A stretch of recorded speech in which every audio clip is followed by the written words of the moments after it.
ముఖ్యంగా పాత్రికేయులకు అందరికీ సాయంకాలం నమస్కారం. అందరికీ వచ్చిన వాళ్ళందరికీ, ముఖ్యంగా గ్రామ ప్రజలకు మీ అనిల్ కుమార్ గౌడ్ తెలియజేయబోతున్నాడంటే, గతంలో 2వ మాసంలో మనం ప్రెస్ మీట్ పెట్టుకోవడం జరిగింది. ఫిబ్రవరి మాసంలో మనం ఏం కార్యాచరణ చేపడబోతున్నామో వివరంగా ఆ ప్రెస్ మీట్లో చెప్పడం జరిగింది. గతంలో ఆ ప్రెస్ మీట్కి చాలా ప్రజల్లో భయంకరమైన స్పందన రావడం జరిగింది. ప్రజలు స్వచ్ఛందంగా నాకు ఫోన్స్ చేస్తూ నాతో పర్సనల్గా మీట్ అవుతూ మీలాంటి వాళ్ళు రావడం చాలా శుభసూచకం, మీలాంటి వాళ్ళు ఈ గ్రామానికి చాలా ముఖ్యమని వాళ్ళందరూ నన్ను ఆశించడం జరిగింది. గ్రామంలో చాలామంది లీడర్లను మేము చూడడం జరిగింది. వాళ్ళందరూ నీలాగా కొత్త భిన్నంగా వాళ్ళు ఆలోచించడం లేదు. కాబట్టి మీరు మీ యొక్క ఆలోచన విధానం చాలా మంచిదని గ్రామ ప్రజలు, ప్రతి ఒక్కరూ, మేధావులు, పారిశ్రామికవేత్తలు, గ్రామ పెద్దలు ప్రతి ఒక్కరూ అభినందించడం జరిగింది. ఈరోజు గ్రామంలో నేను గతంలో ఏమైతే హామీలు ఇచ్చానో అవి తప్పక నెరవేరుస్తానని, ఎటువంటి అడ్డంకులు లేకున్నా దాన్ని అంచెలంచెలుగా సాల్వ్ చేసుకుంటూ ముందుకు పోతానని, నా నోటి నుంచి ఏ వాక్కు అయితే నేను చేయడం జరిగిందో అది ప్రతి ఒక్కటి అమలు చేస్తాను. నేను మాయమాటలు చెప్పను. ఎందుకు చెప్పనంటే, నాకుండే పరిచయాల ద్వారా అక్కడి నుంచి వేరే వాళ్ళని తీసుకొని వచ్చి వాళ్ళ సహాయ సహకారాలు, నా వంతు సహాయ సహకారాలని మీకు ముందే తెలియజేయడం జరిగింది. కాబట్టి గ్రామంలో నా యొక్క మాటలు విని, నేను చెప్పినటువంటి ప్రెస్ మీటు చాలా అద్భుతంగా విని, గ్రామంలో ఉన్నటువంటి ప్రజలు కానీ ప్రతి ఒక్కరూ చాలా రెస్పాన్స్. ఎలా అంటే, మీలాంటి వాళ్ళు రాజకీయాల్లోకి రావాలి, మీలాంటి వాళ్ళు ప్రజాసేవ చేయాలి, మేమంతా మీ వెంట నడవడానికి సిద్ధంగా ఉన్నాము, కానీ కొన్ని పరిస్థితుల వల్ల మేము కొన్ని ఆటంకాలు మాకు కలిగిన ఎడల మీ ముందుకు రాలేకపోతున్నాము. కాబట్టి మీ ఫోన్లో మేము మీకు అందుబాటులో ఉండి మీరు ఏ విధంగా ముందుకు పోవాలో అని చెప్పడానికి చాలామంది నాకు ఫోన్స్ చేస్తూ వాళ్ళ గైడెన్స్ తీసుకుంటూ వాళ్ళని నేను పర్సనల్గా మీట్ అవుతూ చాలా అద్భుతంగా రెస్పాన్స్ ఇవ్వడం జరిగింది. గ్రామంలో కొంతమంది పాజిటివ్గా, నెగిటివ్గా మాట్లాడడం జరుగుతుంది. నెగిటివ్ టాక్స్ ఎలా వస్తున్నాయంటే, ఈ మహావృక్షాల మధ్యలో ఈ చిన్న మొక్క మెలగగలుగుతుందా అనేది వాళ్ళ యొక్క క్వశ్చన్, వాళ్ళ యొక్క నెగిటివిటీ ప్రచారం ఉంది. నేను వాళ్ళకు ఒకటే ఆన్సర్ ఇవ్వబోతున్నాను. నేను రాజకీయ కుటుంబం నుంచి వచ్చిన వ్యక్తిని. మా పెద్దలు 14 మంది గ్రాండ్ ఫాదర్స్, నాకు 14 మంది మా జేజనాన్న గారు. ఆ 14 మందిలో ప్రతి ఇంటిలో అన్నదమ్ముల ఐక్యతగా ఉండి ఆ రోజు మేము రాజకీయాల్లోకి రావడం జరిగింది. గతంలో చాలామంది తాతగారి ఫ్యామిలీలు, మా జేజనాన్న గారి ఫ్యామిలీలు రాజకీయంగా ఉన్నారు చాలామంది. అలా అన్నీ ఉన్నప్పుడు నేను ఒక చిన్న మొక్కననేది ఎవరు ఆలోచన చేయకూడదు. నాకు అన్ని అంగులు ఉండడం వల్లే నేను ఒక స్టెప్ ముందుకు వేయడం జరుగుతుంది. కానీ ప్రజలందరూ ప్రతి ఒక్కరూ ఆశీర్వదిస్తారు. 14 మంది జేజనాన్న గారు ఉన్నప్పుడు మా జేజనాన్న రామయ్య గౌడు, అతను 14 మందిలో ఒకడు. 2001లో ఆయన సంతానమైనటువంటి మా సొంత పెదనాన్న లకంసాని శివశంకర్ గౌడ్ గారు కూడా పోటీ చేసి ఓడిపోవడం జరిగింది. అంతకుముందు చాలా పదవులు మా వాళ్ళు అనుభవించడం జరిగింది. కొన్ని రాజకీయ సమీకరణాల వల్ల ఆ రోజు 2001లో మేము తెలుగుదేశం పార్టీ నుంచి పోటీ చేయడం జరిగింది. మా బంధువులైనటువంటి మా దయాదులు అక్కడ కాంగ్రెస్ పార్టీ నుంచి పోటీ చేయడం జరిగింది. కానీ ఆ రోజు దేవుడు వాళ్ళకు విజయం సమకూర్చడం జరిగింది. కానీ ఇక్కడ 2001లో కూడా మాకు పోటీ చేయడం జరిగింది తెలుగుదేశం పార్టీ నుంచి. మాకు అన్యాయం జరిగింది ఆ రోజుల్లో. అన్యాయం అంటే నైతికంగా మేము ఓడిపోవడం జరిగింది. దాని తర్వాత పరిమాణాలు ఎలా ఉన్నాయంటే, మా సొంత ఇంటిలో ఇద్దరు అన్నదమ్ముళ్ళు మా గ్రాండ్ ఫాదర్కు ఉంటే ఇద్దరు ఆర్థికంగా ఇటు రాజకీయాల్లో కానీ చాలా నష్టపోవడం జరిగింది. వీళ్ళిద్దరు అన్నదమ్ముళ్ళు కుటుంబంలో ఉన్నటువంటి వాళ్ళ పదవుల కోసము అహర్నిశలు వాళ్ళు ఆర్థికంగా చాలా చిన్నాభిన్నంగా ఉన్న మా నాన్నగారు, మా పెదనాన్నగారు చాలా ఆర్థికంగా చాలా చిన్నాభిన్నంగా ఉన్నా అని కూడా కుటుంబంలో ఉన్నటువంటి ఎవరైతే పోటీ చేస్తున్నారో వాళ్ళకందరికీ వాళ్ళ వంతు సహాయ సహకారాలు అందిస్తూ రాజకీయంగా ఒకసారి ఓడిపోవడం జరిగింది. అదే కుటుంబం నుంచి వచ్చినటువంటి నేను, లకంసాని రామయ్య గౌడ్ మనవణ్ణి నేను, అదే కుటుంబం నుంచి వచ్చినటువంటి నేను, మరి మేము ఆశించడానికి అతిశక్తి లేదు. ఒకసారి మీరు ఆలోచన చేయాలి. గ్రామ ప్రజలు మొత్తము, గ్రామ పెద్దలు, ఉభయ పార్టీ నాయకులు, ఇటు తెలుగుదేశం పార్టీ అయితేనేమి, మేము కూడా 2001లో మండల ప్రెసిడెంట్గా ఓడిపోవడం జరిగింది. మరి మేము ఓడిపోయినప్పుడు ఆ పార్టీలో మాకు అన్యాయం జరిగిందా? దాని తర్వాత పరిమాణాలు ఆలోచిస్తుంటే మా పెద్దలు కొంచెం రాజకీయాలకి కొంచెం దూరంగా ఉండడం జరిగింది. దాని తర్వాత మా దయాదులైనటువంటి వారు కొంచెం రాజకీయంగా ముందుకు వస్తూ వాళ్ళు పదవులు అనుభవించడం జరిగింది. దాని అనంతరం నాకు దేవుడు మంచి రాజకీయ తెలివితేటలు ఇవ్వడం వల్ల, ఆర్థికంగా కొద్దిగా స్థిరపడడం వల్ల నేను ఒక రాజకీయంగా ఒక పదవిని ఆశిస్తున్నాను. నేను అలాంటప్పుడు వాళ్ళ ఒక విషయం, మీ దాయాదులు మా దాయాదులు అక్కడ 2001లో ఆ రోజు మా పెదనాన్న మీద ఆ రోజు మేము తెలుగుదేశం పార్టీ నుంచి పోటీ చేయడం జరిగింది. అక్కడ కాంగ్రెస్ పార్టీ నుంచి పోటీ చేసి అక్కడ మా దయాదులు మేము అన్నదమ్ముల పిల్లలమే ఆ రోజు పరిస్థితుల అనుకూలంగా జ్ఞానేశ్వర గౌడ్ గారు కూడా ఆ రోజు పోటీ చేయడం జరిగింది. ఆయన గెలవడం జరిగింది. కానీ అదే కుటుంబం నుంచి వచ్చినటువంటి నేను సర్పంచ్ పదవి ఆశిస్తున్నాను. ప్రతి 14 మందిలో ఉండేటువంటి అన్నదమ్ముళ్ళు అందరూ ఏకతాటిపై వాళ్ళ కుటుంబ సభ్యులు ప్రతి ఒక్కరూ మా ఇంట్లో అన్యాయం జరిగింది కాబట్టి వాళ్ళ అందరూ మద్దతు ఇస్తారని ఆ దేవదేవుడైన వెంకటేశ్వర స్వామి, అల్లా ఆశీస్సులు, వాళ్ళ ప్రభు అయిన యేసుక్రీస్తు వాళ్ళ మనసుల్లో చేరి వాళ్ళ యొక్క మనసుని మార్చి ఒక పద్ధతి రూపంగా మా ఇంటికి ఆశీర్వదిస్తారని బలమైన నమ్మకంతో మేము ముందుకు రావడం జరుగుతుంది. మా పెద్దలు ప్రతి ఒక్కరు మా ఇంట్లో మా రామయ్య గౌడ్ కుటుంబం నుంచి వచ్చినటువంటి నేను ఏ విధంగా మా ఇంట్లో ఒక వార్డు మెంబర్ కూడా కాలేదు. సేవ చేయడమే జరిగింది తప్ప ఒక వార్డు మెంబర్ కూడా కాలేదు. ఒకసారి ఎంపీపీగా ఓడిపోవడం జరిగింది.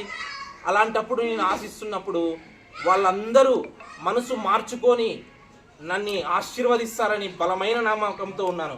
ఎందుకు ఆశిస్తున్నాను అంటే ఇప్పుడు గత రాజకీయానికి మొట్టమొదటిగా మా పెద్దలు మా చిన్న చేజి నాన్నగారు అయినటువంటి సంజన గౌడ్ గారు పదవి పరంగా అనుభవించి ఆయన రాజకీయాలకి కొంచెం దూరంగా ఉండడం వల్ల దాని తదనంతరం మా దయాదైనటువంటి నా సొంత చిన్నాన్న అయినటువంటి ఎల్లి జ్ఞానేశ్వర గౌడ్ గారు కూడా పదవులు అనుభవించడం జరిగింది. మేము పోయిన ఎలక్షన్లలో, సర్పంచ్ ఎలక్షన్లలో మేమంతా కలిసి మా అత్తగారిని నిలబెట్టడం జరిగింది. ఎస్సీకి వస్తే మేమంతా కలిసిమెలిసి ఉండడం జరిగింది. కానీ ఆ రోజే బీసీకి వచ్చింటే నేను తప్పకుండా పోటీ చేయాలని నాకు ఆ రోజే ఆసక్తి జరిగింది. దురదృష్టవశాత్తు ఆ రోజు ఎస్సీకి రావడం జరిగింది. ఆ ఎస్సీకి రావడం వలన మా అత్తగారిని నిలబెట్టడం జరిగింది. ఓకే, రాజకీయంగా ఎన్నోసార్లు మేము పోటీ చేస్తూనే ఉన్నాము, గెలుపు పొందుతున్నాము, ఓటమి చెందుతున్నాము. కానీ ఇక్కడ అన్యాయం జరిగినటువంటి కుటుంబం ఏది అంటే ఒకటి రామయ్య గౌడ్ గారి కుటుంబమే. మీరు ఆలోచన చేయాలి. మేము మా ఇంటి నుంచి ఒక వార్డు మెంబర్ కాలేనప్పుడు మేము ఆర్థికంగా, రాజకీయంగా మంచి నాలెడ్జ్, తెలివితేటలు నాకు ఇచ్చినప్పుడు నేను ఆశించినప్పుడు మీరందరూ ధైర్యంగా వదులుకొని మీ యొక్క మనసుల్లో ఏదైనా ఆలోచన విధానం ఉంటే దాన్నంతా వదులుకొని నా కుటుంబాన్ని ఆశీర్వదిస్తారని నేను బలంగా నమ్ముతూ వాళ్ళ యొక్క మద్దతు తీసుకొని నేను ముందుకు పోవాలని కోరుకుంటున్నాను. వాళ్ళకు ఉండొచ్చు రాజకీయంగా మా పెదనాన్న గారి మీద పోటీ చేసినప్పుడు వాళ్ళు చాలా అద్భుతంగా ఎన్నో పదవులు పొందడం జరిగింది. ఆర్థికంగా చాలా ముందుకు వేయడం జరిగింది. 1000 మందిలో ఉన్నాను కూడా వీళ్ళ ఇద్దరిని గుర్తుపట్టే స్థాయికి దేవుడు వాళ్ళకు కల్పించినప్పుడు ఇంకా అంతకంటే ఇంకా ఏమి కావాలి రాజకీయాల్లో. మరి మా కుటుంబం నుంచి మేము ఆశిస్తున్నప్పుడు ఒకసారి అన్యాయం జరిగింది, ఇద్దరు సబ్జెక్టులకు పోవడం జరిగింది. కాబట్టి మీరు ఒక విషయం పవన్ కళ్యాణ్ గారిని ప్రతి ఒక్కరు కూడా అభినందిస్తున్నారు. తర్వాత మీరు ఎందుకు కుటుంబం ఒక తాడి మీద నడచలేకపోతున్నారు? చాలా గర్వించదగ్గ క్వశ్చన్ మీరు అడగడం జరిగింది. నేను దేశ విదేశాల్లో ఉన్నా ఇక్కడ మా కుటుంబ సభ్యులకు రాజకీయ అవగాహన లేకున్నా కూడా నేను దేశ విదేశాల్లో లేకుండా కూడా పదవులు అనుభవిస్తున్నారు కదా. అవగాహన వాళ్ళకి ఉన్నా కొంతమందికి లేకపోయినాను కూడా నాకు దేవుడు అన్ని రాజకీయ తెలివితేటలు ఇవ్వడం వల్ల నేను ఒక లెగసీని కంటిన్యూ చేయాలి. మనము ఏదన్నా తప్పులు ఒప్పులు వాళ్ళు చేసున్నా ఇక మీదట నా టర్మ్ నుంచి రాజకీయాల్లోకి ఎంటర్ అయిన తర్వాత చాలా అద్భుతంగా సేవ చేసి గ్రామంలో ఉన్నటువంటి ప్రజల మన్నలను పొంది ఒక 40 సంవత్సరాలు, నా వయసు ఈరోజు 35 సంవత్సరాలు, 75 సంవత్సరాలు వచ్చే వరకు వాళ్ళ మన్నలను పొందడానికే నేను రావడం జరిగింది. ఆ విధంగా నేను వాళ్ళ మన్నలను పొందపోతున్నాను. ఇంతవరకు వాళ్ళు ఎవరైతే పదవులు అనుభవించింటారో తప్పులు ఒప్పులు దేవుళ్ళైనటువంటి వారే తప్పులు చేసినప్పుడు ఇక మీదట ఆ తప్పులు చేయకూడదు. మా కుటుంబ సభ్యులు నా నుంచి ఒక కొత్త టర్మ్ రాజకీయం చేయాలి అనే ఉద్దేశంతోనే మేము ముందుకు రావడం జరుగుతుంది. ఒక చిన్న క్వశ్చన్ అండి, ఇసుక మాఫియా కావచ్చు, ఐరన్ మాఫియా కావచ్చు, ఎర్రమట్టి మాఫియా కావచ్చు, అదే మీ కుటుంబం నుండి కూడా కొంతమంది ఒకరిని అదే రకంగా చేసినారు. వాళ్ళ నుండి కూడా మీకు ఎఫెక్ట్ పడుతుందని అంటున్నారు. దాని విషయంలో ఏమంటారు? నేను దేశ విదేశాల్లో ఉన్న వ్యక్తి, దాని విషయంలో మీరు అధిగమిస్తారా? తప్పకుండా దానికి నేను సరైన సమాధానం మీకు చెప్పబోతున్నాను. నేను ఒక నెలకు నా సంపాదన కొన్ని లక్షలనే ఉంటుంది, కానీ ఇక్కడ అంతకు మించిన సంపాదన ఇక్కడ వస్తుంది నాకు అనేది అది ఒక కలనే. కానీ నేను ఎందుకు వస్తున్నానంటే ప్రజాసేవ చేయడానికి నేను వస్తున్నాను. వాళ్లకు కొన్ని వ్యాపారాలు లేకపోవడం వల్ల వాళ్ళు కొన్ని దాంట్లో ఇరుక్కుపోయి ఉండొచ్చు. కానీ ఇక మీదట మేము వాళ్ళని చైతన్యపరిచి ఈ విధంగా మనం సేవ చేసుకుంటూ పోతేనే మనకు ఒక 30-40 సంవత్సరాలు గ్రామంలో మనల్ని ఆశీర్వదిస్తారు అని బలమైన నమ్మకంతో నేను వస్తున్నాను. వాళ్ళని అందరినీ మోటివేట్ చేసుకుంటూ నా కుటుంబ సభ్యులను అందరినీ కూర్చొని పెట్టి ఇంతవరకు ఏవైతే మనం చేశామో ఇక మీదట అలాంటి తప్పులు చేయకూడదు. మనల్ని గ్రామం మనకు చాలా ఇచ్చింది, చాలా రాజకీయ పదవులు ఇచ్చింది, ఆర్థికంగా ఎన్నో ఇచ్చింది మనకు గ్రామం. అలాంటప్పుడు ఈ గ్రామాన్ని మనం డెవలప్ చేయాలి.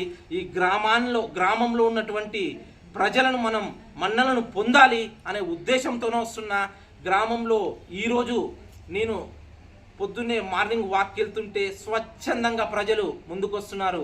బాబు ఒక అవకాశం ఇచ్చి నీకు చూస్తాం, నువ్వు రా, ముందు అడుగు వెయ్యి, నువ్వు అవినీతి చేస్తే ఒకటే టర్మ్లో అయిపోతుంది, నువ్వు రా ముందు అడుగేయి, మేమందరం నీకు సానుకూలంగా ఉంటాం, నువ్వు చెప్పిన నీ యొక్క మాటలు వింటుంటే నువ్వు అవినీతి చెయ్యవనే ఉద్దేశంతోనే మేమంతా ఆశీర్వదించడానికి ముందుకు వస్తున్నాము. మీరందరూ పాత్రికేయులు ప్రతి ఒక్కరూ మీ యొక్క ఆశీర్వాదం నా మీద ఉంచండి. కొత్తగా రాజకీయాల్లోకి వస్తున్నాను. నేను ఒక ప్రజలకు ఏం చేస్తానో ఏం చేయబోతానో అని మీకు ముందే తెలియజేస్తాను.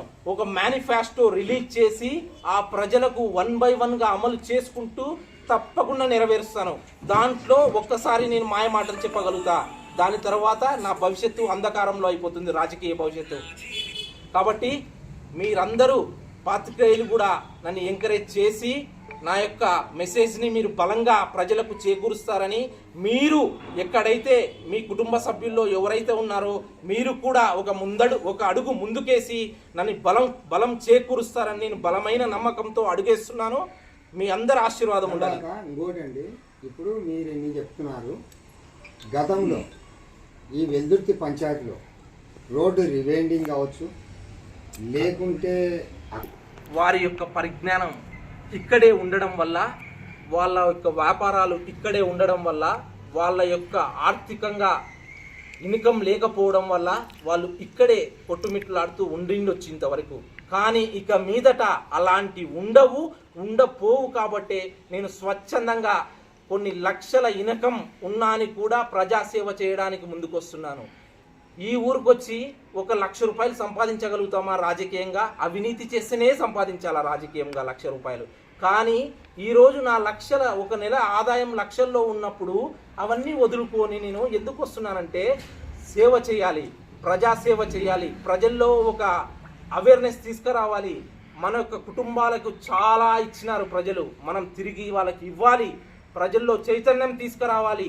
ప్రతి కులంలో మనమంటే అర్ధరాత్రి మనమంటే తలుపు తట్టగానే లేచి మనం వెంట రావడానికి ప్రజలు అలా మార్పు తీసుకురావడానికి నేను సిద్ధంగా ఉన్నాను.